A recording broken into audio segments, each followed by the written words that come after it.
Buenas tardes, hermanos. ¿Hasta sudando están? ¿Y eso que no danzaron, nomás cantaron? La próxima vez va a ser con danza y todo. Muy bien. Depende cómo estén en la tarde, porque con los taquitos yo creo que a algunos les dio un poquito de sueño, el mal de chicharrón, dice. Pero bueno, ya están despiertos.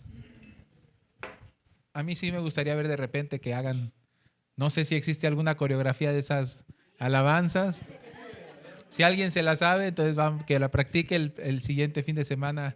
Vamos a, vamos a alabar con todo.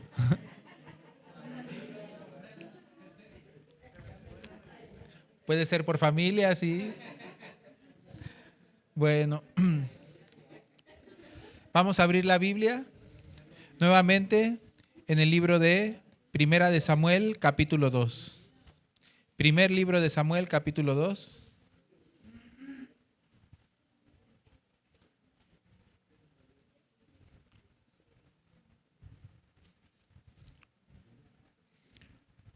El versículo 30.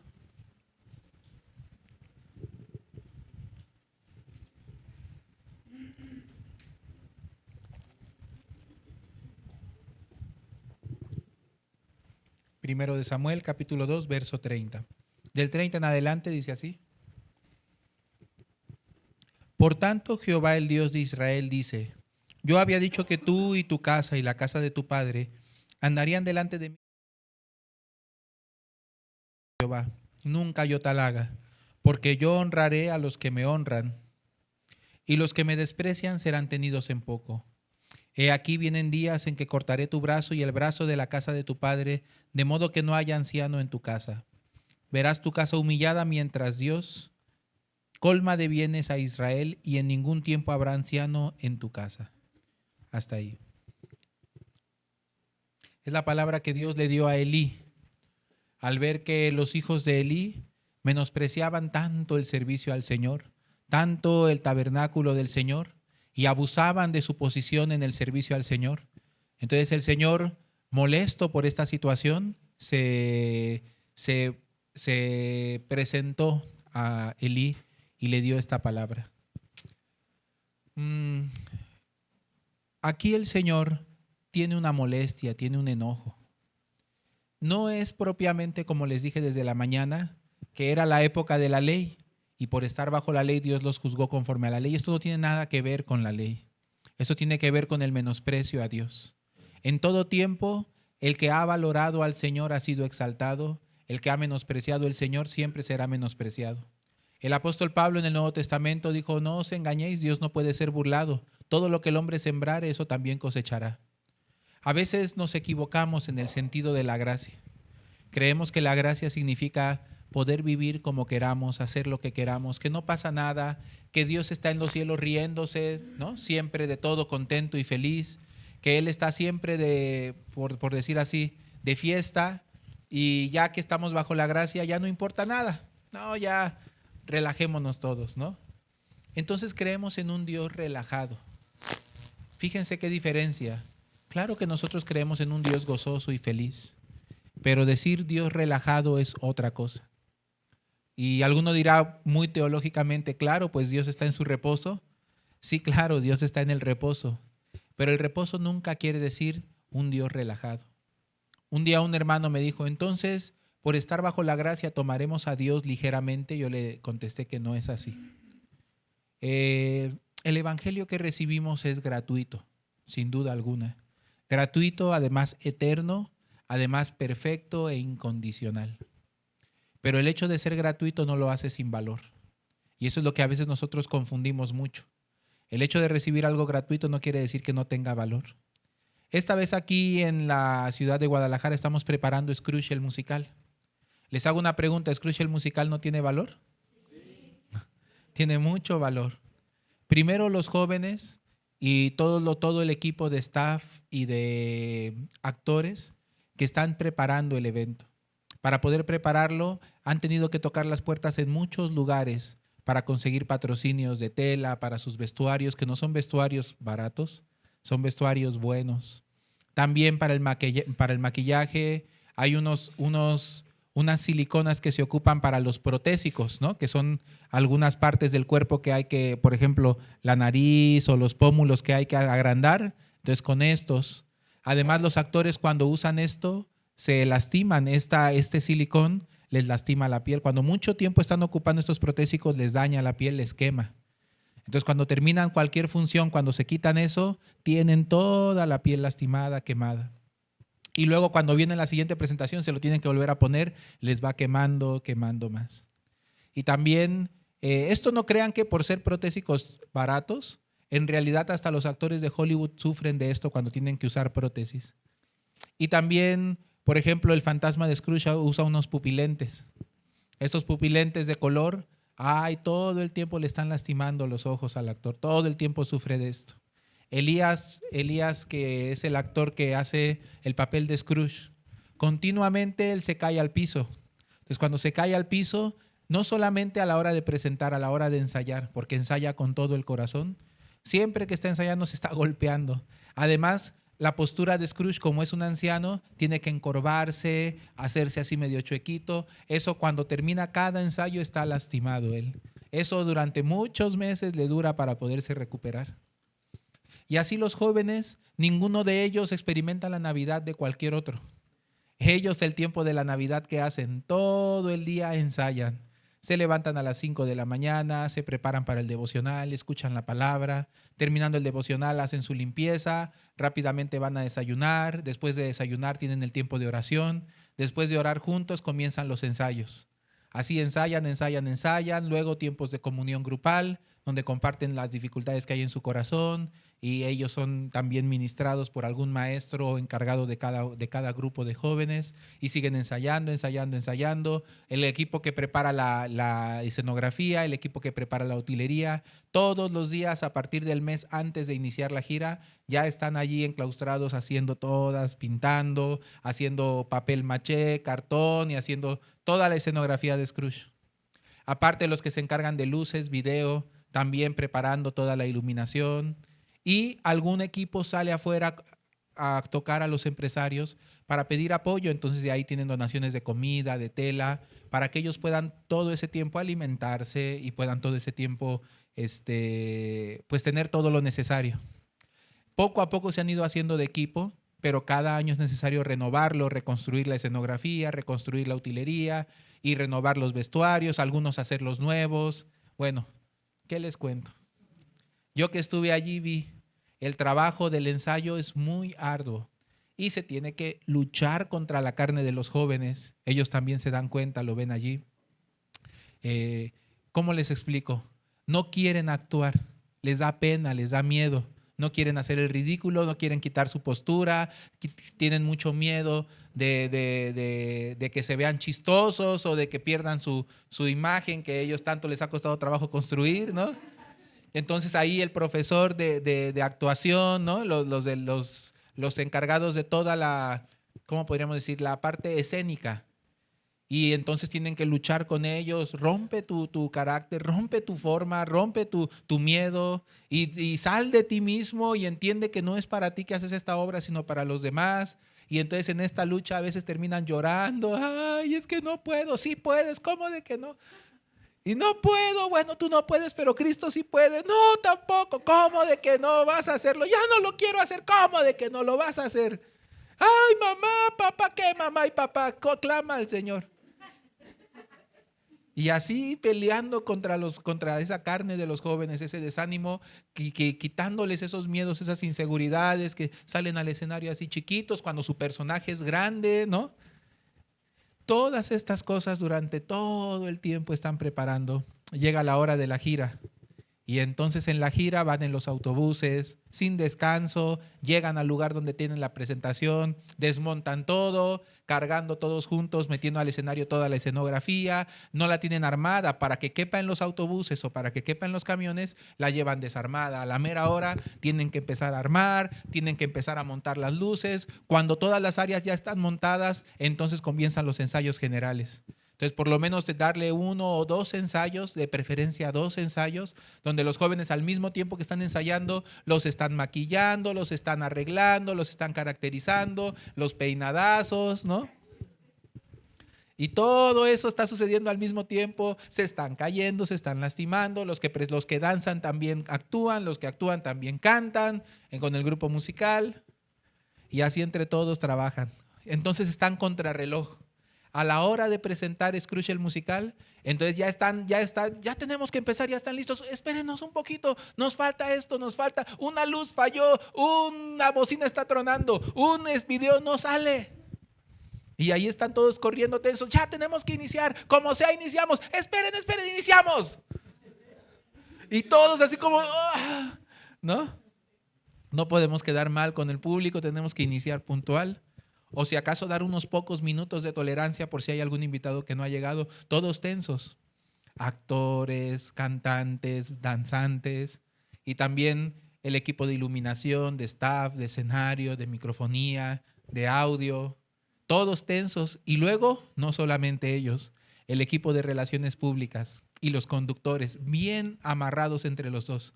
Puede que llegue o no llegue el invitado que va a dar las palabras de saludo y de bienvenida. En caso de que no llegue, ¿quién va a dar esas palabras? En caso de que llegue, rápidamente anunciar, llegó el presidente municipal, llegó el gobernador o llegó el diputado tal o llegó el encargado de cultura, él va a dar las palabras. ¿Quién es? Pues es fulano de tal, con foto, además todo el equipo de protocolo está atento, ya llegó, y entonces avisa a todos. Y si a la mera hora llega, entonces hay que darle las palabras, ¿no? Si llegó otra persona importante, también permitirle dar alguna palabra de saludo, de bienvenida o felicitación. Tenemos esos 3 comodines, ¿no? Palabra de bienvenida, palabra de saludo, palabra de felicitación. Y si hay algún pastor importante que nos visite, algún pastor que dirige a muchos pastores, darle el tiempo de orar, ¿no? Si se presta en la locación, como en este caso se presta, porque en algún sentido como si estuviéramos rentando el lugar. Entonces, ningún problema, ¿no? Todo esto a la mera hora estamos corriendo, tensos todos, para que todo salga milimétrico. Y luego, después de haber invertido tanto, los jóvenes salen, actúan, presentan. Pero a los jóvenes hay que darles de comer, hay que prepararles transporte, hay que prepararles hospedaje, ¿no es así? Y todo esto lo hacemos durante el tiempo que todas las familias que están haciendo, pensando en su pavo, en su bacalao, en su ponche, en su ensalada de manzana. Nosotros no estamos pensando en eso. Nosotros estamos pensando qué teatro, qué hospedaje, qué alimentos, ¿no? Se invierte mucho. Solo la pura presentación de Guadalajara, por lo menos son 200,000 pesos de nuestro lado. Ni hablar de la inversión que ha hecho la sede central. Y los jóvenes que están ahí preparando, ¿saben que ellos pagan una cuota? No van allí y pues ahora recíbanme porque voy a actuar. Ellos invierten para poder actuar. Por eso yo les decía que nuestra misión es de las pocas que quedan con la ideología de perder, ¿no? Para ganar, pero ¿qué ganar? Las almas. Entonces los jóvenes que van allá, cada uno da una cuota para poder solventar sus gastos mientras están allá. ¿Qué pasa mientras el mundo está gastando para sí mismo? Pero la época de Navidad no es para eso. Porque la época de Navidad es el recordar que un día, no el 25 ni el 24 de diciembre, un día el Señor decidió dar a su Hijo Jesucristo por todos nosotros. ¿No es así? Entonces es la fecha que el mundo eligió, mas no es la fecha, realmente no sabemos en qué fecha el Señor Jesucristo nació. Sabemos en qué fecha murió, es así con exactitud, pero en qué fecha nació no lo sabemos.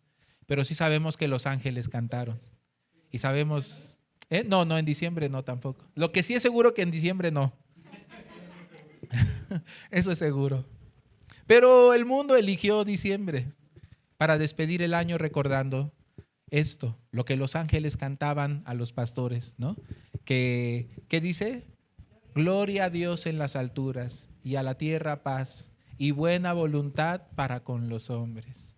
Cuán bendita canto es ese, porque realmente fue la buena voluntad de Dios para con nosotros, quien nos envió el mensajero y el autor de la eterna paz, de la guerra que había entre Dios y su justicia y nosotros con nuestro pecado, donde solo podíamos tener un solo destino, la destrucción, la condenación, pero Dios nos ha enviado un mensajero de bandera blanca, que además se sacrificó por el costo de aquella guerra, para que no hubiera más guerra, sino paz entre Dios y los hombres. Por eso dice, gloria a Dios en las alturas y a la tierra paz, y buena voluntad de Dios para con los hombres, dice. Porque les es nacido hoy, ¿en dónde? En la ciudad de David. ¿Quién? Un Salvador, que es Cristo el Señor. Entonces ese día Dios se dio a sí mismo por todos nosotros. ¿Qué haríamos nosotros en el tiempo de Navidad? Su iglesia, que existe gracias a Él. ¿Pensar en nuestra ensalada de manzana? ¿Pensar en regalarnos a nosotros mismos algo? No. Pensar en compartir el corazón del Señor. ¿Saben? Nosotros somos como aquellos ángeles que en el cielo cantaban. Nada más que todavía no estamos en los cielos. Estamos aquí desde la tierra, cantando en la tierra, gloria a Dios en las alturas y a la tierra paz. Amén. Por eso con tantos villancicos se adorna la Navidad. ¿Saben que la mayoría de villancicos son himnos? La mayoría de los villancicos, gloria, ¿no? Ese es himno, y también Noche de Paz es un himno. ¿Qué otro himno villancico ustedes conocen? Santa la Noche, ¿qué más? ¿Qué niño es este? Se oye un son en alta esfera, allá en el pesebre. O ven Emanuel. ¿Cuál otro? No, el de Jingle Bell no es himno, hermano. Ni de Rodolfo el Reno tampoco es himno. Ni el burrito sabanero tampoco es himno. Ese no.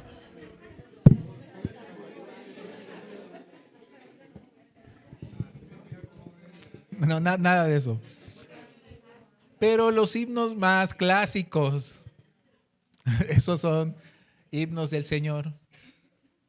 Porque precisamente vamos anunciando y cantando la obra de Jesús. Por eso, ¿saben? Por eso el tema de los regalos no tiene nada que ver con Papá Noel. El tema de las luces y los regalos tiene que ver con la luz que nos fue dada, que fue nacida en este mundo, y el regalar por el regalo más grande de todos los regalos. Ya después inventaron a Papá Noel y le pusieron vestido rojo para promocionar a la Coca-Cola, pero esa es otra historia, ¿no? El papá no es, ¿no? Noel no es, ¿no? La palabra Noel es una palabra que significa nacimiento. Y por eso hay un himno que es Noel. Pero no se llama Noel, se llama... No me acuerdo cómo se llama. Ah, La Noticia Sin Igual, así se llama. Bueno, ¿qué pasa? No es barato Scrooge, pero es gratuito. Y entonces hay quienes se dan para compartir este regalo con muchas personas, para que la población, para que la sociedad gratuitamente pueda disfrutar. Escuché una pregunta que le hicieron a un hermano. Le escribieron y le dijeron, ay, pero por Scrooge, ¿quién ha recibido salvación? ¿Quién ha sido salvo? ¿Y cuántos frutos se han cosechado? Entonces, cuando escuché esa pregunta, quien me la transmitió, con el sincero corazón de poder responder, porque yo creo que también el hermano no supo bien cómo responderle. Pero a mí me pareció, por aquella pregunta, no era una pregunta sincera, sino realmente era una pregunta, ¿cómo se puede decir? ¿Con qué? Con mala, o sea, tenía chanfle, ¿no? Con menosprecio, confrontativa. Pero de todas maneras yo quise contestar. Es una ignorancia primero pensar que nosotros a cambio, a fuerzas tenemos siempre que recibir a cambio un resultado. El Señor Jesucristo un día sanó a 10 leprosos.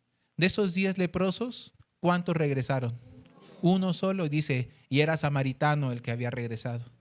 O sea, que para la sociedad judía de aquel tiempo era menospreciable, ¿no? El que menos importante. Pero dice Jesucristo, cuando vio a aquel, le dijo, ¿y dónde están los otros que sané? ¿No eran 10? Pero solo uno ha regresado a dar gloria a Dios. Entonces Jesucristo, ¿qué dijo? Bueno, quitémosle la sanidad por ingratos. ¿Así dijo? ¿A cuántos el Señor Jesucristo predicó y sanó? ¿Todos andaban con Él? ¿Todos recibieron la salvación? No, no es así. Muchos que Jesucristo predicó, muchos que Jesucristo sanó, no es que recibieron la salvación, pero de todas maneras Él tenía piedad de ellos. Nosotros somos el reflejo del amor del Señor Jesucristo en este mundo. Somos su embajada. Y nosotros, indistintamente de que podamos o no sacar algún provecho para nuestra organización o para nuestra iglesia, ¿qué clase de iglesia del Señor Jesucristo, qué clase de cuerpo del Señor Jesucristo seríamos si condicionáramos el servicio a la sociedad a, pero vas a pertenecer a mí? Pero entonces tienes que recibir la salvación. En realidad a nosotros Dios nos mandó a anunciar el evangelio y la Biblia dice así tal cual, sea que te escuchen o no.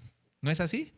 Entonces yo voy a preguntar primero si me van a escuchar para ver si predico o no predico. O primero predico y luego quien quiera escuchar escucha y quien no, no. El amor que el Señor nos enseñó a compartir es un amor incondicional y se predica con el ejemplo. Y si la iglesia solamente hiciera obras evangelísticas que tuvieran que ver solo con la predicación del evangelio, muchos ¿qué dirían? Entonces saldrían los que se quejan y dirían, a ustedes solamente les interesa adoctrinar a la gente y convertirlos a su religión, pero no hacen nada por la sociedad. ¿Dónde se ve el ejemplo del amor de Cristo en ustedes? No sirven en nada a la sociedad, nada práctico hacen realmente por el mundo. Mientras que hay hambre, mientras que hay necesidad, mientras que hay violencia y delincuencia, ustedes solamente quieren convertir a la gente a su religión. ¿No habría gente así? Y si hacemos labor social y también damos de comer a los necesitados y también transmitimos mensajes de esperanza y también hacemos talleres y actividades para eliminar el vacío, la depresión, la delincuencia y la violencia entre la sociedad, entonces ¿qué dicen? ¿Por qué hacen esas cosas? Dios nos mandó a predicar el evangelio, no andar haciendo labor social, no andar ayudando a la gente, ¿sí o no? De todas maneras, si vas arriba del burro o abajo, alguien se queja. Porque si haces labor social, que por qué haces labor social y si no, ¿por qué no? Pero la iglesia no le debe de importar lo que la gente ande pensando. Finalmente nosotros debemos imitar al Señor Jesucristo. Entonces nosotros debemos trabajar siempre en dos ámbitos, porque nos interesa que nuestra sociedad también tenga temor de Dios y también viva, dice la Biblia, que se hagan rogativas oraciones para que vivamos por los que están en eminencia, por el gobierno, por las autoridades, para que habitemos quieta y reposadamente, para predicar con libertad el evangelio, porque esto es bueno y agradable al Señor. Y entonces, ¿qué pasa? Si nosotros estamos viendo que nuestra sociedad se pudre, ¿la dejamos pudrirse? La iglesia, conociendo los principios y valores del Señor, debe trabajar siempre en dos caminos, principalmente y primeramente anunciando y predicando el evangelio y todo haciéndolo para la predicación del evangelio. Pero también paralelamente, si no está sirviendo a la sociedad con programas educativos, con programas sociales, entonces, ¿dónde estaría el ejemplo de aquel amor que profesa y de aquel amor que presume al predicar? ¿Dónde estaría el compartir con otros lo que ha sido compartido con nosotros? La iglesia ha sido enriquecida en gran manera, con mucha sabiduría y gracia en cuanto al mundo del corazón del Señor Jesucristo. ¿Cómo no lo repartiría libremente este mundo sin poner alguna condición? ¿O pondremos condición? No. También hacemos cosas que hacemos sin esperar convertir a todo el mundo a nuestra religión. ¿Me explico? Porque no creemos en una religión, sino en el anuncio de las buenas nuevas. Ahora bien, pero todo tiene que ser del evangelio. ¿Cuándo no se ha predicado el evangelio en Scrooge el musical? ¿Cuándo no se ha compartido el mensaje, la buena noticia de salvación? ¿En qué cosa que nosotros hacemos no anunciamos el evangelio? ¿Qué cosa de lo que nosotros hacemos para esta sociedad no le imprimimos siempre la semilla, ¿no?, del legado del evangelio? Y si me preguntan si han recibido salvación por Scrooge, sí, muchos, más de lo que imaginan. Que no los podamos ver a todos aquí es una cosa, pero yo sí conozco a muchos que por Scrooge están en la iglesia de Xochimilco. Porque en Xochimilco cada año hacíamos 3 presentaciones de Scrooge, 2 en el Teatro Carlos Pellicer y una en la sede central. Y siempre empezamos a ver personas que por ver la obra de Scrooge comenzaron a conectarse con la iglesia. Muchos hermanos, los cercanos a la iglesia, muchos de ellos llegaron por Scrooge el musical. Y además por Scrooge el musical, los vecinos, aunque en la sede central no tenemos el escenario tan preparado, se adapta como se adaptó aquí el año pasado. Y se invita a todos los vecinos de ahí de alrededor de la sede central. Y caben poquitos, como 500 personas, pero todos ellos vecinos de alrededor. Y entonces cuando vienen, hacen una gran fila, vienen con sus familias, con sus niños. Son personas que están en una situación que ustedes no imaginan, o tal vez sí, pero situaciones muy terribles. Entonces, al ver esas filas llenas de los vecinos contentos con sus familias para venir a disfrutar un musical de esa calidad, ellos cuando llegan me gusta porque ellos no imaginan lo que van a encontrar. Piensan que son de estas actividades que hacen en las canchas, ¿no? No tienen idea. Cuando de repente ven que la luz se apaga y se prenden las luces del escenario y entonces comienza el espectáculo, ellos se sorprenden y se van sorprendiendo cada vez más. Las caras de los niños, de los padres, terminan gozosos, ¿no? Ustedes vieron el video del 2023, ahí salen las personas al final, ¡bravo, bravo!, ¿no? Felices. La pastora Eva, ¿no? Ahí estaba, ¿no? Casi se para de la silla, ¿no? Se paró, creo, de la silla. Muy, muy contentos y felices. Y como es en la iglesia, ahí se predica abiertamente el evangelio. Entonces yo pude ver ahí por lo menos 4 familias que hoy continúan en la iglesia por Scrooge el musical. Cuán hermoso es de verdad. No sabemos cómo ha sido en otros lugares, en otras ciudades, cuánta esperanza ha llevado. Y por más que muchos no se quedan en la iglesia, no quiere decir que propiamente no hayan recibido la salvación. Pero de todas las maneras, ¿hay o no hay un fruto de ello? Hay. Pero por ser gratuito, alguno hasta se burla. Ay, ahí están con sus obras, con sus trabajos. Ay, ahí están. ¿Qué fruto han tenido de allí? Pues más del que podemos imaginar. Por ejemplo, nos encontramos una funcionaria que asistió a una de las presentaciones en el Teatro Carlos Pellicer en Xochimilco. Ella se llama, no voy a decir su nombre por privacidad, pero sí me acuerdo. Luego se los dijo personalmente. Pero ella, cuando vio la obra, ella llegó acompañada del encargado, del director de cultura de Xochimilco. Ellos llegaron muy contentos, imaginaron que estaban apoyando algo cultural, pero nunca imaginaron qué tan bonito era. Y entonces cuando ellos vieron la obra quedaron muy conmovidos. Y especialmente ella, que tenía otro de los cargos, me parece que el cargo de ella era sobre programas sociales. Cuando lo vio, ella testificó con lágrimas. De hecho, da su entrevista. Pero yo pensé que su entrevista era superficial, porque ella dice que quedó muy conmovida hasta las lágrimas y que realmente la había tocado profundamente. Yo pensé que eso lo dijo al calor del momento, pero después nos la encontramos en otra obra que queríamos hacer, que se llama Punchinello, y les pedimos el mismo teatro. Cuando la encontramos, ella de repente nos vio, ustedes son los de Scrooge, y nos dijo, por favor, yo tengo personas que quiero llevarlos con ustedes. Yo los había estado buscando. Ustedes no tienen idea de yo tengo familia, soy de cuna cristiana, dijo ella, ¿no? Así dicen. Yo sé que la cuna solamente era cristiana, pero ella dijo, yo soy de cuna cristiana, por la vida yo me alejé y tomé otros caminos. De hecho, si ustedes la ven, no parece tan cristiana. Parece más bien un poco como medio New Age hippie. Y dices, pues como que no va, pero ella resulta que tiene un trasfondo cristiano y nos decía, y no tienen idea cómo conmovieron mi corazón, cómo desde aquel día me cambiaron tan profundamente. Búsquenme, por favor, yo estoy aquí, estos son mis datos, yo tengo gente para darles a ustedes, para que compartan con ellos. Y ella decía, ¿no?, que desde ahí ella ha estado buscando regresar a la fe. Entonces nosotros no tenemos idea a qué personas nosotros damos esperanza. ¿Qué persona estaba pensando en suicidarse? Tenemos testimonios de ellos también. ¿Qué persona estaba pensando que la vida no tenía más caso? Alguna persona que quería o que no le encontraba nada a la vida. Pero al escuchar, al ver, ¿no?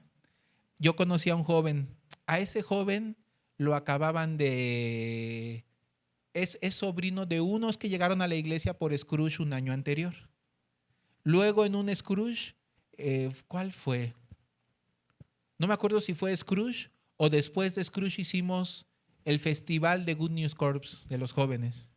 Y entonces me tocó compartir a mí en la iglesia después de la presentación. Yo me acuerdo que ese día yo compartí con el ejemplo del personaje de Toy Story, es Toy Story 4, ¿no? El que es un tenedor, sí. Con Forky, ¿no? Sí. Y les compartía que él se creía basura, por eso todo el tiempo se tiraba a la basura, pero no entendía que era amado de su dueño y que su dueño lo había convertido en su juguete favorito. Y que entonces tenía una marca y que con esa marca él se había convertido tenía una nueva identidad. No me acuerdo bien qué compartí, pero a ese joven le llegó profundo al corazón porque hacía poco que lo habían sacado del hospital. Después de una pelea que tuvo estando drogado, lo acuchillaron no sé cuántas veces. Tenía acuchilladas en el cuello, por alguna razón no se murió. 20 y tantas veces, si mal no recuerdo, lo habían apuñalado en la pelea. Imagínense, esos son los casos que tenemos allí. Y entonces él al escuchar se llenó de esperanza, de que Dios también podía trabajar en él. Entonces ellos lo habían invitado a ver la obra, cuando después de que la vio, bueno, quedó conmovido de por sí. Y luego cuando escuchó la palabra, entonces su corazón se rindió. No, pues entonces yo quiero ser como Forky, ¿no? Y él dice que se identificó mucho, por eso sus tíos, eran sus tíos, sí son sus tíos, que son los hermanos de la iglesia, me dijeron, atiéndalo por favor, pastor. Ya yo lo atendí, platiqué con él, fue cuando me contó que lo habían apuñalado 20 y tantas veces, que estuvo al borde de la muerte, pero vivió, pero que no era la primera vez, sino que ya de 3 o 4 veces había sido rescatado, una sobredosis y también creo que lo atropellaron o un choque, fue un choque, y la otra no me acuerdo qué pasó. Entonces imagínense el caso de él. Cuando yo lo vi, platiqué con él, no era nada de lo que él me decía. Era un joven muy humilde, sencillo. Además, no como yo imaginaba cuando sus tíos me contaron su caso, que me iba a encontrar con un vagales, ¿no? Sino alguien más o menos estudiado, si no estudiado, más bien lector. Pero a pesar de ser lector, era un hombre pues dominado por el vicio y por la vagancia. Entonces, cuando platicábamos juntos, él podía tener esperanza en su corazón. Por eso, ¿quién puede decir que no hay fruto? La Biblia lo dice, hermanos. Todo lo que hacemos para el Señor, vamos a verlo. Primera de Corintios capítulo 15. Primera de Corintios capítulo 15. El versículo 57.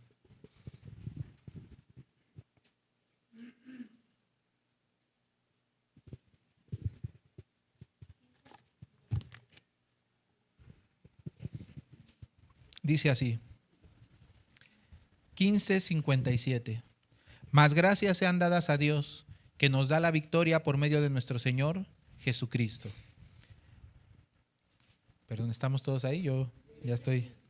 Versículo 58. Así que, hermanos míos amados, ¿estad qué? Firmes y creciendo en la obra del Señor siempre, sabiendo que vuestro trabajo en el Señor, ¿qué? ¿O es en vano? ¿Es en vano o no es en vano? No es en vano, no es en vano. Por mucho que nos digan algunos burlones, algunos creídos que realmente no hacen ni mueven un solo dedo por este mundo, o lo que hacen ni sirve porque no es para lo eterno. Pero lo que nosotros hacemos en este mundo, en el Evangelio, en el Señor Jesucristo, no es en vano. Además, contiene algo muy hermoso en el verso 57. Mas gracias sean dadas a Dios que nos da ¿qué? Amén. Entonces, ¿tenemos o no la victoria? En todo lo que emprendamos por el Evangelio, Dios nos da la por medio de nuestro Señor Jesucristo. Y todo lo que hacemos en Jesucristo no es. Así que estad firmes y constantes, creciendo siempre en la obra de nuestro Señor Jesucristo. Amén. ¿Qué pasa? ¿Por qué? Porque ciertamente este evangelio que hemos recibido no es barato. Es gratis, pero no barato. Es gratuito y por gracia, mas no quiere decir que sea sin importancia o insignificante. Más bien es invaluable. ¿Qué tan invaluable es? Un día yo escuché la historia de Sasú. ¿Ustedes la recuerdan? Sasú era un indio, un hombre de la India. No se les dice hindú, sino indio. Hindú es el que lleva la religión hinduista, pero de la India es indio. Y entonces él es indio y también era hindú. O sea que de todas maneras, ¿no? Y él se hizo el mejor amigo de un misionero cristiano cuyo nombre no sé, pero solo vamos a dejarlo en misionero. Y aquel misionero siempre predicaba el evangelio, pero Sasú no le creía. Sasú, aunque eran amigos, pero siempre discutía con él. No, no, es mi Dios Vishnu es mucho mejor que el tuyo. Porque Vishnu al menos no hace creyentes baratos, decía él. Los creyentes de Vishnu, para alcanzar la gloria, para alcanzar la salvación, la reencarnación, los creyentes de Vishnu tienen que ser la mejor persona posible. Mi Dios al menos inspira a los seres humanos a ser mejores. Pero ¿cómo tú me predicas a un Dios que no pide nada a cambio? Un Dios que gratis salva. Esa clase de Dios da una salvación muy barata que no cuesta nada. Y entonces el misionero cristiano le decía, no, Sasú, es que si la salvación cuesta algo, nunca lo podrías pagar. Es que si la salvación Dios te la cobrara, lo que tú le das no te va a alcanzar para pagarla. Es que por eso tiene que ser gratuita y por gracia, porque si realmente tuviéramos que cumplir requisitos para alcanzarla, no cumplimos ni un requisito. Sasú, dime tú, ¿qué cumples tú de las leyes de tu Dios? Dime cuál, no de mi Dios, de tu Dios, ¿cuál ley tú cumples? Y entonces Sasú se quedaba sorprendido y decía, pues no, pero lo intento. Intento con todas mis fuerzas, con todo mi corazón, y al menos mi Dios va a ver mi esfuerzo y me va a premiar por él. Pero no cumples nada, Sasú. Si tu Dios te pide estos requisitos para salvarte, tampoco te puede salvar. En tal caso no es un Dios verdadero. En realidad tu Salvador eres tú mismo. Pues sí, pues eso es una religión bonita, porque hace que los hombres quieran salvarse a sí mismos y así hacen mejores personas. Que no, Sasú. Ser mejor persona no tiene nada que ver con que te pidan condiciones para salvarte, tiene que ver con que te enseñen el amor incondicional. Que no, que sí, que no, que sí. Ya saben que de religión, política y fútbol no se puede poner de acuerdo. Pero fuera de ese tema, eran los mejores amigos. Siempre y siempre, ¿no? Por cualquier cosita el misionero cristiano, ya ves, te estoy diciendo que creas en que no. Y así peleaban. Y entonces Sasú, que era un fiel hinduista, tenía un hijo. Él se dedicaba a sacar perlas del océano. Bueno, las ostras para sacarle las perlas, para venderlas. ¿Y qué pasó? Su hijo estaba aprendiendo el mismo oficio.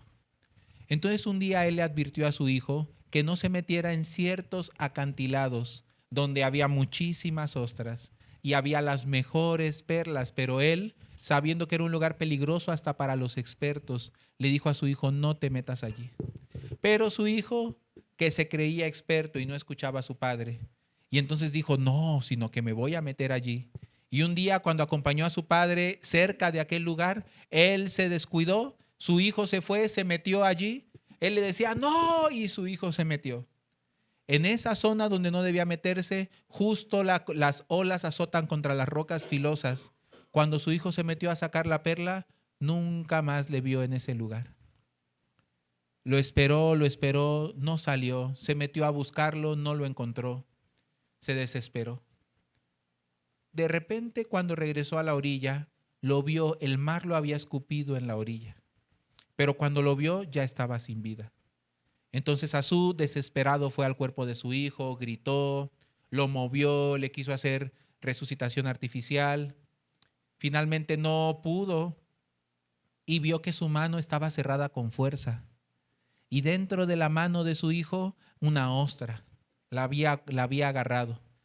Entonces podemos entender, por querer agarrar aquella ostra, ya no pudo maniobrar para escaparse. Y la agarró fuerte con su mano. Cuando abrió la ostra, allí una perla gigantesca, además con color oscuro. Es la más valiosa de todas las perlas que existan.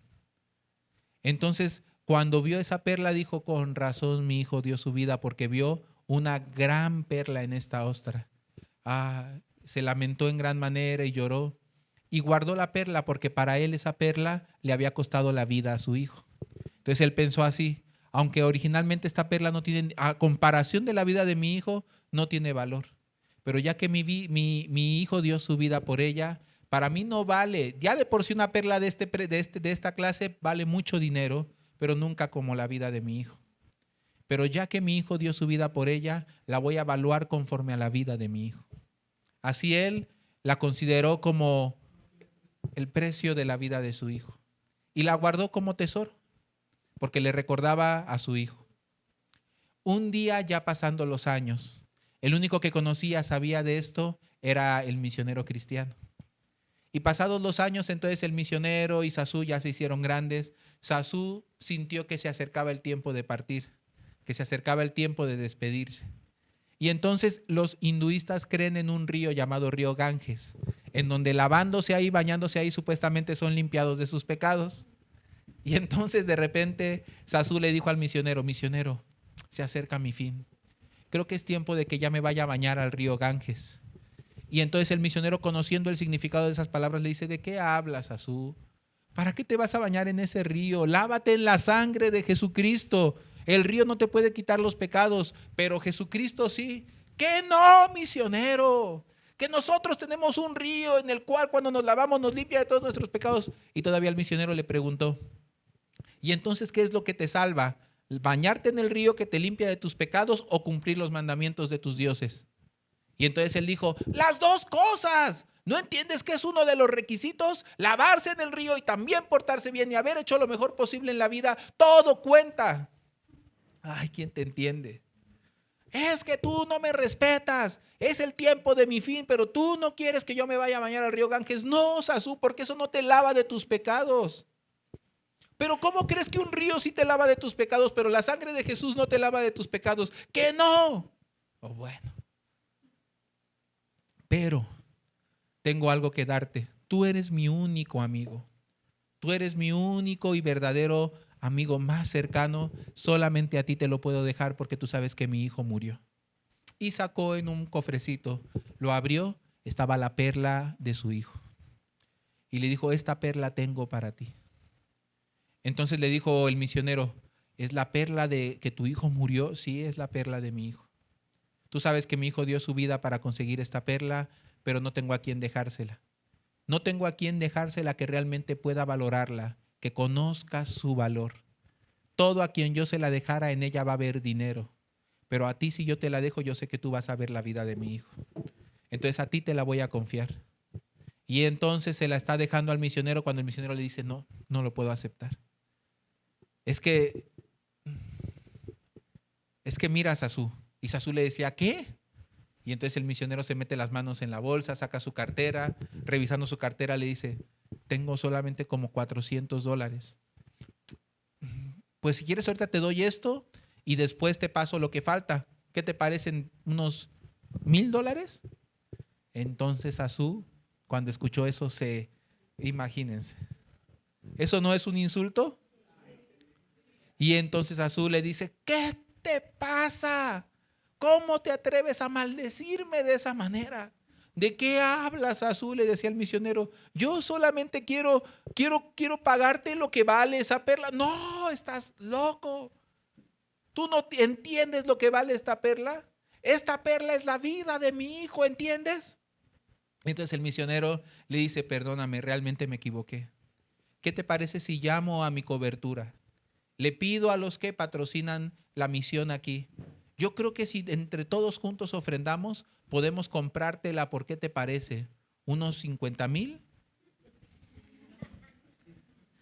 Y entonces ya Sazú explotó. Le quería matar al misionero. Y llorando le decía, ¿por qué te burlas de mí? ¿Por qué pisoteas la vida de mi hijo? ¿Por qué, si tú sabes lo que esta perla significa para mí, cómo te atreves a quererla comprar con miserables dólares? Aunque fueran 1,000, 2,000, 1,000,000. No se comparan. Es así, ¿no?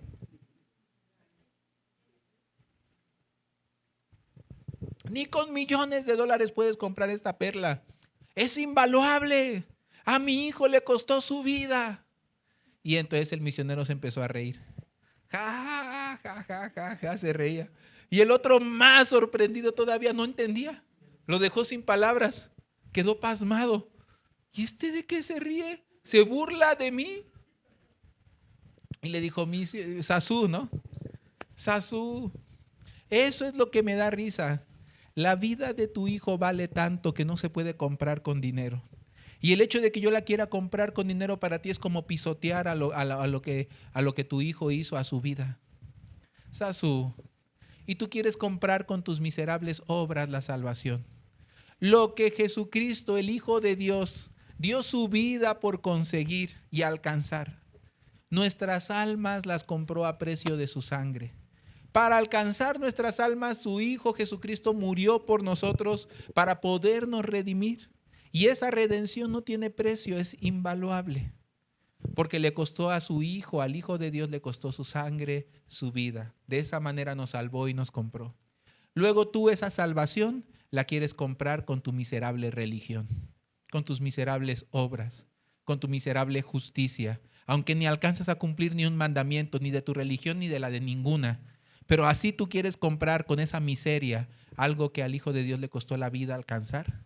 Eso es pisotear al Hijo de Dios y tener por inmunda la sangre en la cual nos ha santificado. Sasú se quedó callado porque el misionero se puso serio. Anda, vete a lavar en el río Ganges, como decirle al Hijo de Dios que no valió su sangre para lavarte. Anda, presenta tu religión cuando estés en el tiempo del juicio, a ver si tus miserables obras te van a alcanzar para comprar la salvación que a Cristo le costó su vida.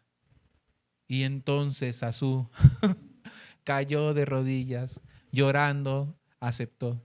Verdaderamente el Hijo de Dios murió por salvarme. Qué tonto he sido. Le dijo, yo acepto tu perla, pero tú aceptas la de Dios. Y entonces él dijo, sí, claro, entiendo. La salvación de Dios es tan cara, tan valiosa, que si nos la cobrara jamás la podríamos pagar. Con toda nuestra vida, con todas las vidas de todos los seres humanos no se puede pagar el precio de la salvación. Es un costo muy alto, ¿no es así? Por eso quien recibe la salvación ligeramente es realmente un malvado. La salvación no es algo ligero ni relajado. La salvación es algo muy profundo y hermoso que el Señor nos ha dado. Muy valioso. Dice la Biblia que para que seamos plenamente capaces de comprender la altura, la anchura, la longitud y la profundidad del amor de Dios que excede todo conocimiento. Entonces estas medidas, altura, anchura, longitud y profundidad, son las dimensiones de nuestro universo. ¿Quién puede medirlo? ¿Quién puede imaginarlo? ¿Quién puede tan solo concebirlo? Ni siquiera así un poquito podemos concebirlo. Y para que seamos llenos, dice, de toda la plenitud de Dios. La Biblia nos enseña, para poder ser llenos de toda la plenitud de Dios, poder valorar esto, la altura, la longitud, la profundidad, la anchura del amor de Dios. ¿Cómo se puede hacer esto? Ante esta pregunta, algún hermano me preguntaba, pastor, ¿qué pasa? ¿Por qué en mi corazón no siento interés de las cosas de Dios? ¿Por qué en mi corazón a veces me siento como que no me interesan las cosas de Dios? Y yo sé que lo necesito y yo sé que me hace falta, pero a veces no tengo esa seriedad hacia Dios. Y yo le compartía a él, eso te sucede, puede pasarle al ser humano, porque todo en lo que nosotros nos involucramos y enfocamos nos causa interés y lo que no, no. Así sean los propios hijos. Ustedes creen que darían su vida por sus hijos, ¿no es así? Y que morirían por ellos y se quitarán su bocado de la boca para dárselo a ellos. Eso hacen porque sus hijos les han costado muchos dolores y los valoran. Pero ¿qué pasa? Cuando un padre se separa de sus hijos, muchas veces yo lo he visto, muchas veces me ha pasado, en diferentes matrimonios, familias que he visto que se separan. cuando uno de los padres deja de ver por el hijo. Entonces, por lo menos, una vez una hermana así me preguntaba, ¿cómo ve, pastor? A mí no me hace falta nada. ¿Será necesario que al papá yo le pida para mi hijo? Yo tengo todo lo necesario y suficiente. Pero yo tendré que pedirle al padre. Yo no quisiera, la verdad es que a mí no me interesa. Yo le dije a usted, no. Pero es algo muy importante. Si aquel padre deja de velar por los hijos, ¿qué le sucede? Se olvida. Aunque ahora le esté diciendo, no, mi niño, mi vida, eres la luz de mis ojos, eres sin ti no existe la vida, no concibo el existir sin ti. Pero si no se ocupara de sus hijos, con el tiempo sucederá, se desentiende. Y hasta algún día no solamente se desentiende, sino les desprecia. ¿Cuántos casos yo no he visto así? Por eso, por el bien de aquel padre, ni siquiera por el bien de los hijos, aunque también, por el bien de aquel padre yo siempre digo, no, pídale y que le dé. ¿Y que para qué? Esté ocupado en sus hijos, porque si deja de ocuparse en sus hijos, comenzará a perder el interés con el tiempo y perder algo muy valioso, como si le arrancaran un pedazo de su corazón. ¿No es así? Es así. Hasta los mismos hijos que son carne de mi carne y sangre de mi sangre y hueso de mis huesos. Si yo no velaría por ellos, me desentiendo, porque así es el ser humano. Pero si velas por algo, lo valoras, lo aprecias y significa algo en tu vida. Por eso, por más que haya separación, lo que no puede haber es el desentendimiento. Tiene que proveer para sus hijos, para que tenga algo que lo una todavía con su familia. Aquí nosotros no apoyamos jamás la separación, pero algunas veces el caso ya está así. Entonces, cuando ya está así, no hay otra manera de mantener, aunque sea un poquito de lazo, que es que los padres se hagan responsables. ¿Para qué? ¿Por qué es su obligación? Bueno, sí es su obligación. No solo porque es su obligación, sino además es una necesidad para mantener el lazo. Si no, ese lazo se rompe como una persona que queda a la deriva en la orilla de la playa, que piensa que solito va a regresar a la orilla. ¿Qué le sucede? Si se va a la deriva, de repente cuando se da cuenta, ya quién sabe cuántos kilómetros lejos de la orilla está y se pierde. Y ya no puede regresar. Por eso cuán importante conservar esto. Que se ocupe de sus hijos. Entonces él dice, ay, me ocupo de ellos porque los amo. No, los amas porque te ocupas de ellos. Porque si te dejaras de ocupar de ellos, te olvidarías. Así es el ser humano en realidad. Esto no lo digo por un caso, por 2 o 3. Cientos de casos que he visto que hemos atendido en la misma situación. Lo mismo sucede en el mundo del corazón de Dios. Aquello en lo que nosotros no nos involucramos, no nos interesamos, no nos cuesta, no invertimos, no enfocamos, por supuesto que nos va a dejar de importar por completo. Y entonces cuando queramos regresar será muy difícil, porque no le vemos el sentido.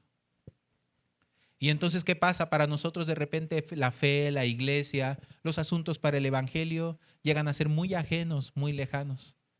¿Qué es el ejercicio que yo le recomendé a aquel hermano? Hermano, aunque no tenga el sentimiento, nuestra fe no es una fe de niño, no es una fe que depende de la emoción. No somos adolescentes, no somos pasionales, somos cristianos de fe y convicción. Aunque no del sentimiento, pero por la fe. Aunque usted no sienta ganas, pero con fe, involúcrese en algo en lo que pueda servir, en algo en lo que pueda ayudar, en algo en lo que pueda interesarse, en algo en lo que pueda ofrendar, apoyar, apoye. No deje sobrante para su carne. Que su carne esté raquítica, pero que su espíritu esté bien alimentado. Pero ¿qué es lo que yo veo, hermano? En su carne está bien alimentado. Le sobra espacio, le sobra el tiempo, le sobran consideraciones, le sobran comodidades y luego se pregunta, ay, ¿por qué estaré yo así? Está escuchando todo el día corridos tumbados y luego dice, ¿por qué estaré yo tan tumbado? Pero escucha la palabra una vez a la semana y dice, todo el día la paso en la iglesia. Ese pensamiento viene de los corridos tumbados, no de la palabra. Porque más escucha los corridos tumbados que la palabra de Dios. ¿Me explico? No estoy satanizando ningún género musical, Son libres, hermanos, pero ¿qué es lo que alimenta más su alma, su corazón? Luego dice, yo no sé por qué tengo tantos deseos. A ver, hermano, ¿qué anda viendo todo el día, todos los días en el celular? ¿Qué escucha? 4 Babies, ¿no? ¿Cómo no va a andar todo el día su mente si anda con el reggaetón todo el tiempo aquí, ¿no? Qué felices los 4, ¿no? ¿Cómo? O sea, imagínense, dice, no, no me afecta. No, yo lo escucho porque tiene ritmos chidos, dice. Bueno, tiene ritmos chidos y letras y todo, y dice que no le afecta. Todo eso comienza a inundar nuestro corazón. ¿Por qué estoy tan agresivo que todo el tiempo ando de violento queriendo golpear a la gente? Pero todo el tiempo está escuchando, ¿me comprendes, Méndez? No sé por qué no entiendes, ¿no? Te traigo entre ojos y los traigo rojos. El diablo anda suelto entre todos los locos, ¿no? Pues me la sé porque la cantaba yo. Luego, ¿por qué ando tan violento?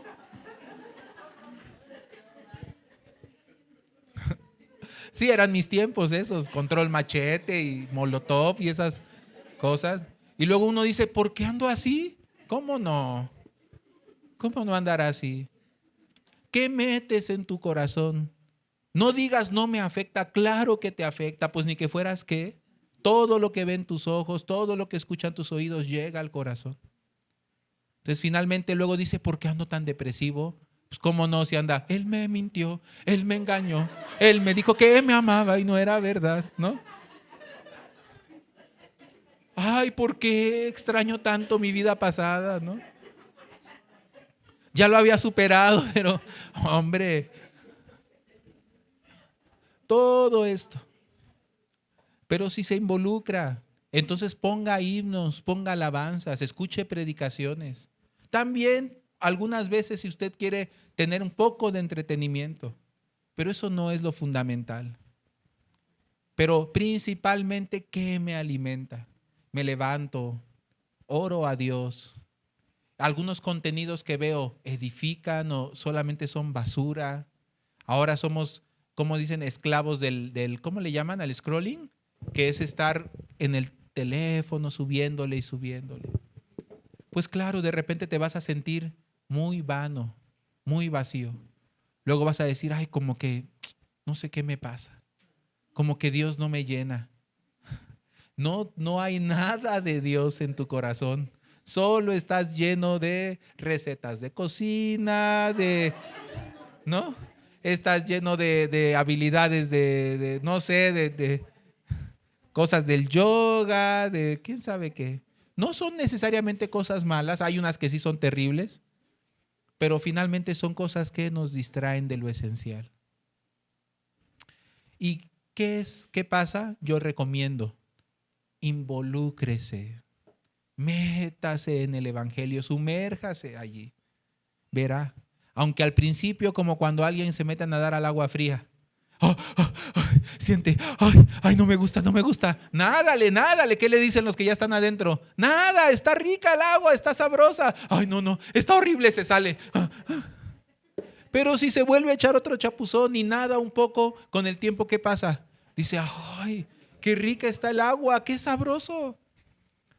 Estábamos un día con los jóvenes en un balneario, y si no, él se lo pierde, exacto, en un balneario llamado El Bosque. El agua en el bosque está helada. Más hay en el bosque una poza que se llama la Poza Azul. Es famosa porque supuestamente era la alberca de la casa de campo de un emperador antiguo. No recuerdo si Moctezuma, me parece. Era como su casa vacacional. Y entonces por eso esa Poza Azul tiene historia. Es una poza preciosa, transparente. Además, el agua de ahí está naciendo. Muy bonito lugar. Pero el agua está fría, helada, ¿no? A punto de congelarse. Pero cuando tú la ves te llama, te dice, ay, aviéntate aquí, ¿no? Y ahí nos ves aventándonos. Además, más a mí que me encanta, ¿no? Entonces ya me aventé y estaba helada el agua. Salí, ay, no, esto está terrible, ¿no? Pero bueno, ya saben, ¿no? O se vuelve a aventar uno y entonces empieza a disfrutar el agua. Y empieza a decirle a los demás, métete, no sabes lo que te pierdes. Y todos dicen, ¿estás loco?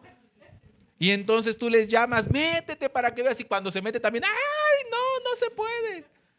Pero entonces cuando se metió mi esposa, se metieron los otros jóvenes y se metieron los otros evangelistas, ¿les gustó? No, no se calentó, el agua está helada. Pero nos acostumbramos. Y no solamente eso, además el hecho de que está tan fría se siente rico. Se siente, ay, como que te, no sé, como que te devuelve la vida. Entonces estábamos nadando ahí jugando, de repente nos salimos y nos fuimos a comer. Y de repente escuché el testimonio del evangelista Jorge. Le vino a decir a su esposa, ¿no? A la evangelista Yaret. Ay, mi amor, tienes que entrar al agua, es que está bien rica, es que... Y le dice que está calientita o que le dice, no, está helada, entonces ¿de qué tiene de rica esa agua? Y entonces le dice, no, pero es que se siente como que te da fuerza, como que te da vida, como que así le decía, ¿no? Y yo lo veía tan emocionado que ya quería regresar a meterse al agua helada. Pero es que el que se mete y nada lo sabe, pero el que no se mete no lo sabe. Solo desde afuera juzga y dice, ay, no, ¿sí o no? Pero tiene que entrarle ahí y nadar, entonces va a disfrutar. Pero si no nada, no va a nada, ¿no? Se mete y solo está ahí, qué frío, qué frío, qué frío, me voy. Pero si se mete y nada, cuando nada, entonces comienza a sentir el... No, si no nada, nada. Pero si nada, entonces comienza a disfrutar. Yo veo que a muchos hermanos lo que les hace falta es nadar en la fe. Solo desde afuera ven a los que se meten. Ay, no, para estar como él, yo no, ay, no. Métete, les invito. Ay, no, es que qué frío. No, ningún frío. Algunos experimentaron cuando fuimos a Camécuaro. Si nadaban un poquito, hasta había algunas partes que se sentían tibias. ¿No sintieron? De repente había algunos lugares donde decías, ¿y esta agua caliente de dónde sale? No, no de donde están imaginando.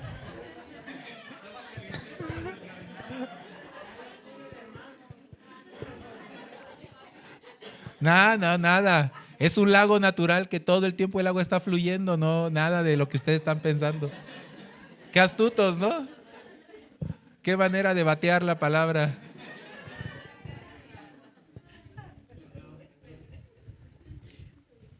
No, no, no por eso. Realmente el que se mete y nada puede experimentar ese sabor, esa diversión, ¿cómo se puede decir? Ese gozo. También dentro de la iglesia, los que de lejitos ven solo se espantan porque no experimentan que el que nos da la victoria es Jesucristo. Amén. Que el que nos sostiene es Jesucristo y pueden ver el milagro del Señor. Pero los que se meten a nadar, sí, claro, hay algunos puntos, está frío, ¿no? Ay, duele, sí, pero también ese sabor que te deja al final, ese gozo, esa felicidad. A pesar de los momentos difíciles que el frío te pueda traer, que el momento que los golpes de frío te puedan dar, pero se disfruta en gran manera. Algunos, ya que no les gusta nadar, entonces solo quieren con sus salvavidas estar ahí en agua calientita, ¿no? Eso no hace ningún bien, hasta humanamente. Entre las diferentes aguas, ¿cuál es la más saludable? Claro, la fría, la Bonafont. No, te diré que no. El agua purificada no hace bien. El agua mineral es la que hace bien. Generalmente el agua mineral viene fría porque viene escurriendo de las montañas, ¿no? ¿Por qué el agua Bonafont no sirve? Porque le quitan todos los nutrientes que el agua debería tener, todos los minerales, todas las sales que debería de tener. Entonces, mal ejemplo, el agua Bonafont no es la mejor. Agua natural mineralizada, agua fría que viene de la montaña, ¿no? Por eso Jesucristo dijo a sus discípulos que fueran mar adentro, ahí encontrarían la pesca. Pero nadie quiere ir mar adentro, nadie quiere irse a la tormenta, pero es ahí donde se puede ver el valor, lo precioso, donde puede brillar el amor del Evangelio. Por eso dentro de la iglesia nunca pretendemos, es lo que algunos tal vez hermanos recientes digan, ay, ¿por qué en esta iglesia siempre tanto trabajo, tanta dificultad, tanta presión? Un día yo conocí a una hermana. Ella llegó a la iglesia por su esposo, porque su esposo un día iba caminando y escuchó los himnos, cómo los cantábamos. Según mi punto de vista, los cantábamos feísimo. Pero él pasó por allí y venía muy afligido porque su esposa lo afligía muchísimo. Porque su esposa iba a una iglesia donde eran súper legalistas y todo el tiempo ella solamente lo juzgaba y lo calificaba y lo reprobaba. Era su Penina. Entonces aquel hermano llegó pasó por nuestra iglesia abajo. Nuestra iglesia estaba en un segundo piso, pero daba directo a la calle. Y empezó a escuchar los himnos y dijo que él sintió como que los ángeles cantaban. Y yo dije, no, pues ese sí fue Dios. Esa es una muestra de que Dios es quien nos da la victoria. Subió, fue conmovido y recibió la salvación. Luego invitó a su esposa. Y su esposa llegó también, pero ella también dijo que ella pasaba por ahí muchas veces y le daban muchas ganas de subir dando el mismo testimonio porque los himnos le parecía que los ángeles estaban cantando. Yo me sorprendí bastante, yo dije, no hermanos, pues entonces cuando cantemos los himnos, cantemos bien fuerte, que se escuche hasta afuera, ¿no? Aunque cantemos como Melesio, pero de todas maneras, Dios hace ahí un efecto de...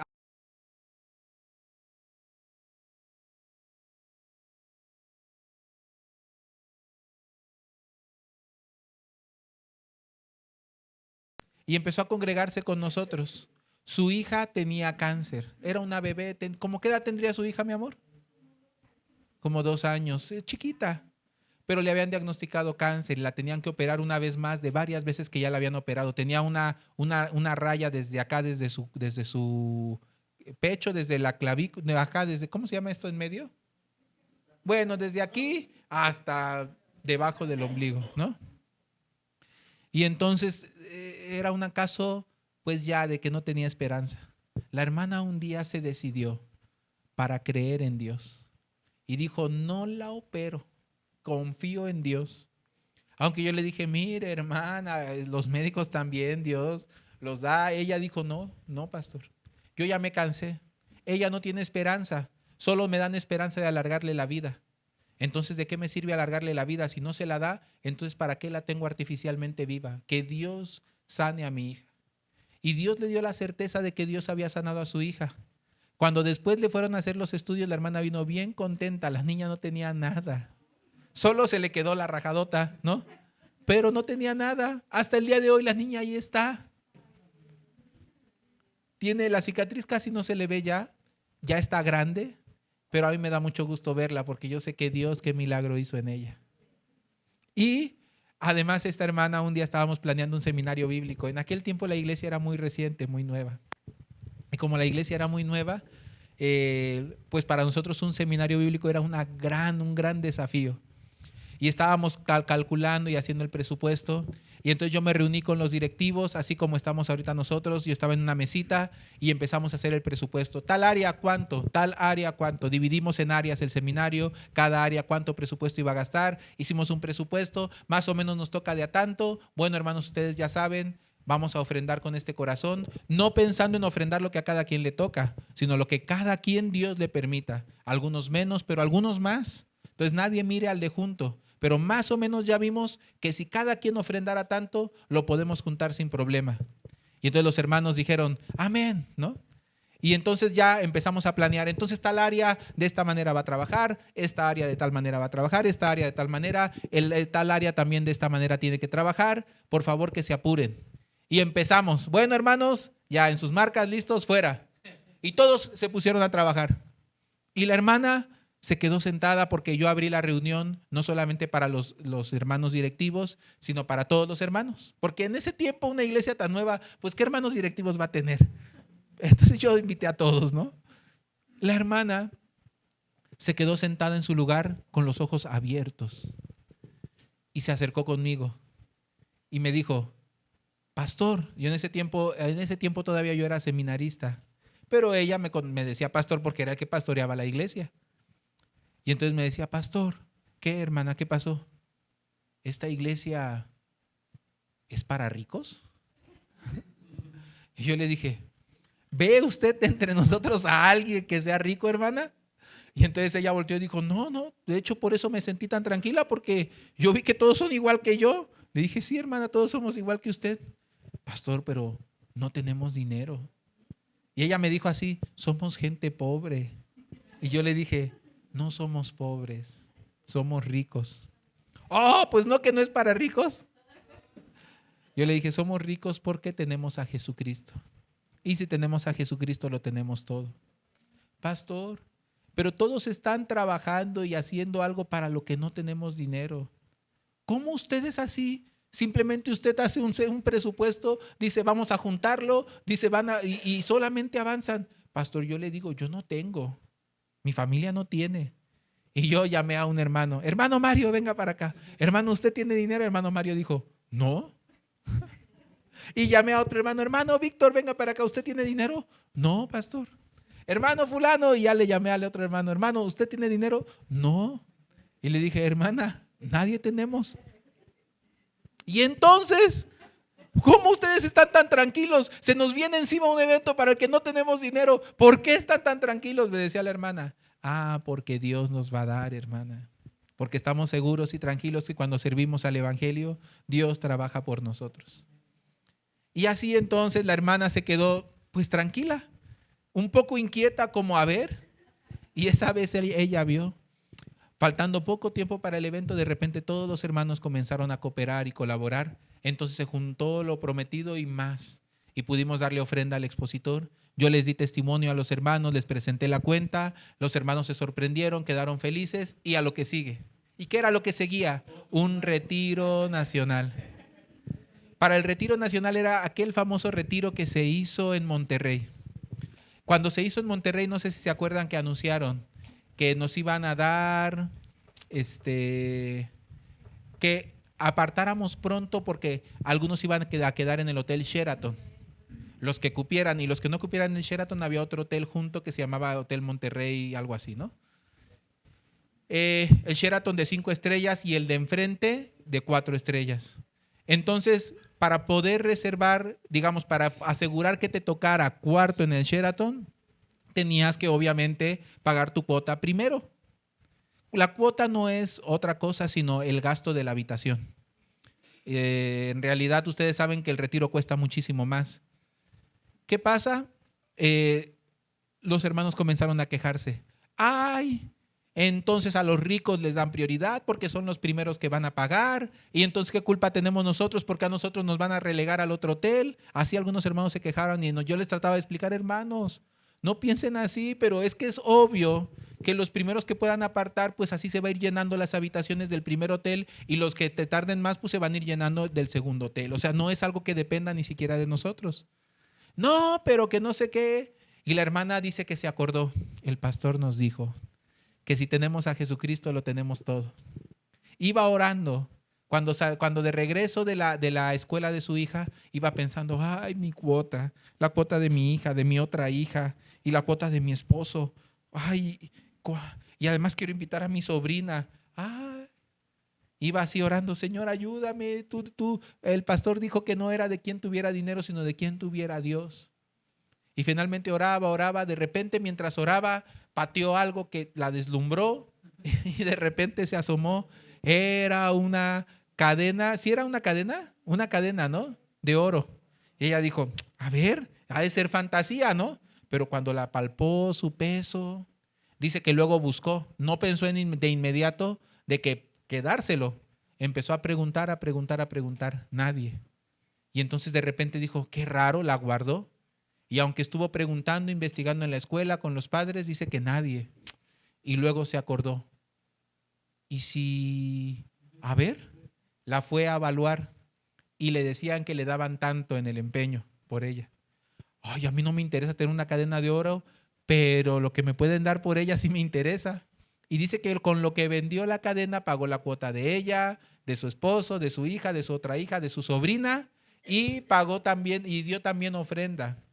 Y era una hermana muy pobre, de las más pobres de la iglesia. Y cuando los hermanos comenzaron a quejarse que no, que por qué los ricos, ella decía, yo no soy rica, pero yo ya tengo apartado mi lugar. Y ella dio un precioso testimonio cómo Dios le ayudó. Desde entonces nunca más tuvo miedo de si Dios, ¿no?, le va a sostener o no le va a sostener. Para nosotros Dios es verdadero y vivo. Y el evangelio que hemos predicado, aunque cuesta muchísimo, pero es gratuito para compartirlo con los demás. Pero con tal de compartirlo gratuitamente, el Señor nos usa a nosotros. Amén. Y también nos puso a nosotros. Qué cosa tan maravillosa. No somos ricos, no somos gente, ¿cómo podríamos decir? No somos de los Limantur, ni tampoco somos de los, no somos de los Peñafiel o los Coca-Cola, ¿no? No somos nada de eso. Pero sí somos ricos. Somos ricos en cuanto al tesoro que Dios nos ha regalado, en cuanto a aquello que Dios nos ha legado. Amén. Pues a nosotros nos da mucho miedo y nos da mucha carga dedicarnos en el Evangelio. Porque como les decía, de lejos mirándonos, nosotros decimos, ay Dios mío, pobres de los que están allí. Pero no experimentan meterse y nadar. Y entonces poder tener esta ricura del Evangelio en el corazón. Compartir con las almas. Yo también de primera mano nunca me quiero meter, ¿no me han visto? Cuando me invitan a nadar a algún lugar, si está frío yo nunca quiero entrar, me tardo, doy vueltas y digo, ay nanita, ahí voy. Mi esposa me hace bullying, me quiere mojar, me quiere empujar, le digo, quítate, déjame, yo me meto solo, ¿no? Yo me meto pero solito, le digo. Y ya una vez que ya, ahora sí, ya, a ver, ya, 1, 2, 3, me aviento, ¿no?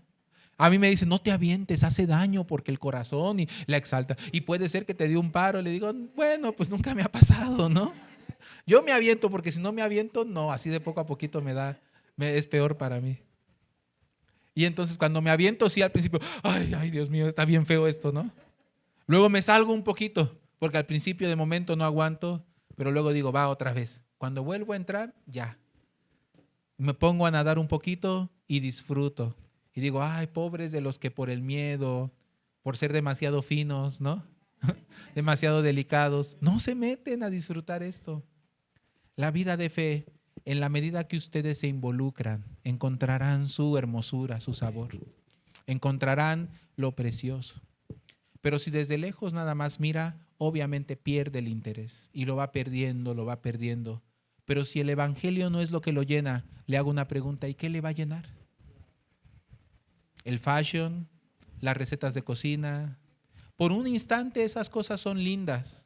Luego con el tiempo no son capaces de llenar a nuestra alma.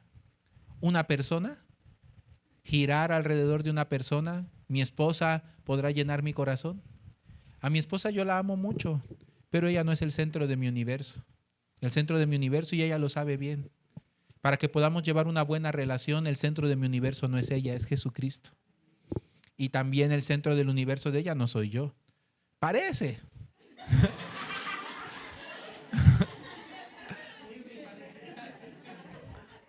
Pareciera, pero no se vayan con la finta. Ahí como la ven de linda, ella me lo dice, ¿eh? Ella me lo dice, no eres el centro, Cristo es el centro mío. Tú eres un accesorio nomás. Pero es mejor no ser el centro porque yo no puedo sostenerla, pero Cristo sí. Y así, hermanos, cuando ponemos en el centro el precioso evangelio, entonces Él nos sostiene hermosamente. Y también vamos a disfrutar preciosamente de una vida de fe. Esto no tiene nada que ver, como les decía, con la ley o con la obra. Tiene que ver en nuestro corazón cuánto valor nosotros decidimos, porque se decide por la fe, darle a las cosas. No es un sentimiento. Si habláramos de sentimientos, en mi sentimiento tiene más valor el dinero, tiene más valor algún deseo, algún pecado, ¿no es así? En mi sentir es así. Pero yo no dependo de mi sentir, yo dependo de mis convicciones, de mi fe. Entonces, en la fe, ¿a qué decido darle el valor? Le decido dar el valor primero al amor de Dios. Segundo, a las personas que Dios puso alrededor mío.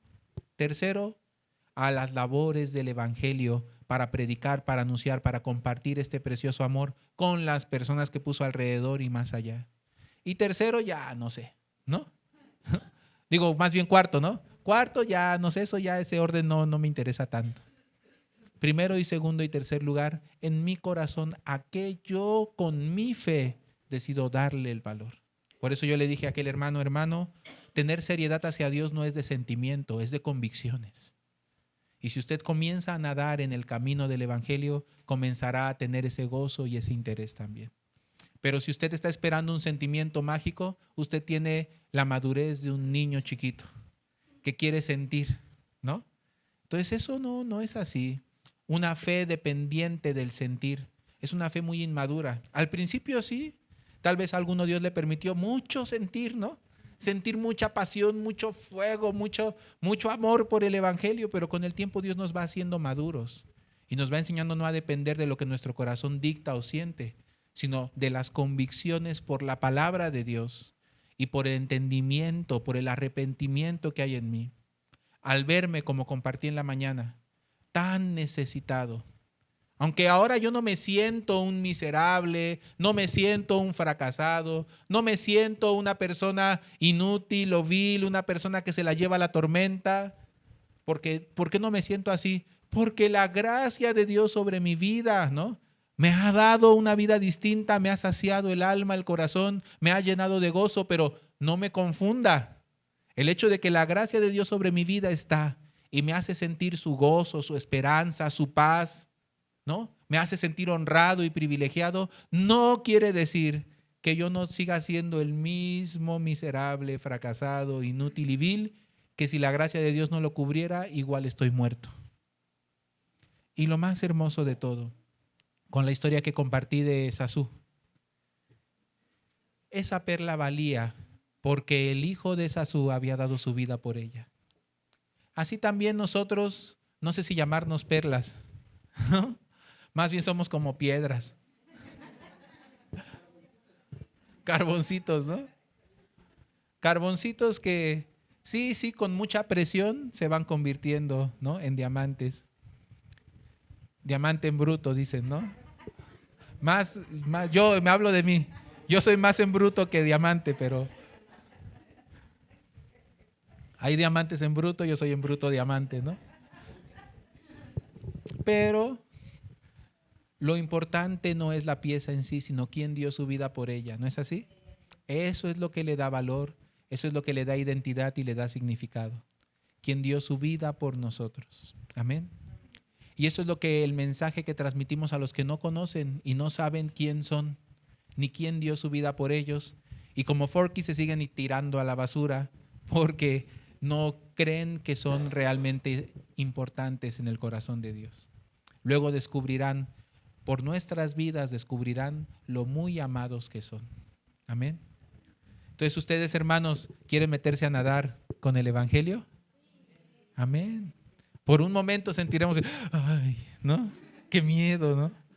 Pero ya cuando estén nadando, ustedes le dirán a otros, métete, ¿qué estás haciendo allá afuera aburrido, hombre? Vente a gozar con nosotros, disfruta esta agua tan rica, ¿no? Y podremos ser muy, muy felices en este Evangelio. Bueno, vamos a compartir hasta aquí. Yo igual quería compartir otra cosa, pero me fui. Vamos a cantar un himno.